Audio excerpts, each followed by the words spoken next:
How to fix the Amazon login issues. Hello everyone, my name is Smile and in this video I'm going to show you how you can fix that. So for that, what you can do is just follow some steps to know if your Amazon is having some login issues, and you should follow these steps.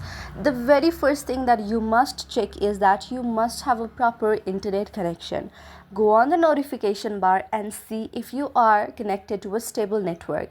If not, then you can use your data as well.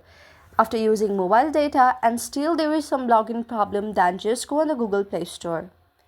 Go on the Google Play Store and on the top search bar you need to search for your Amazon account.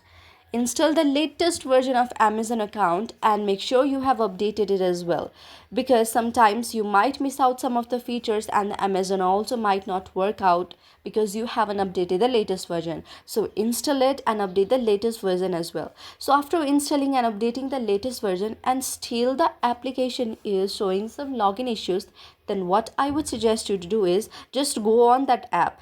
Suppose this is your Amazon app, then just go on it and tap on the top eye icon, scroll down and tap on the very storage section. And after tapping on the storage section, you need to clear all the data and clear all the cache of your Amazon account.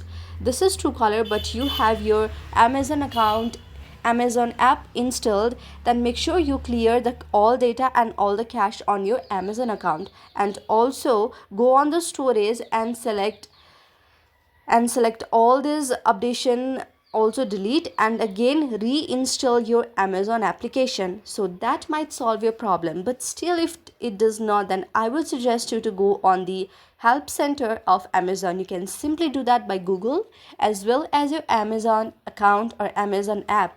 So go on the help section of Amazon and Amazon might give you feedback after a few days and your problem will be solved. So that's how you can do it. I hope you like the video. If you like the video, then please do hit the thumbs up and subscribe button, and also comment in the comment section below.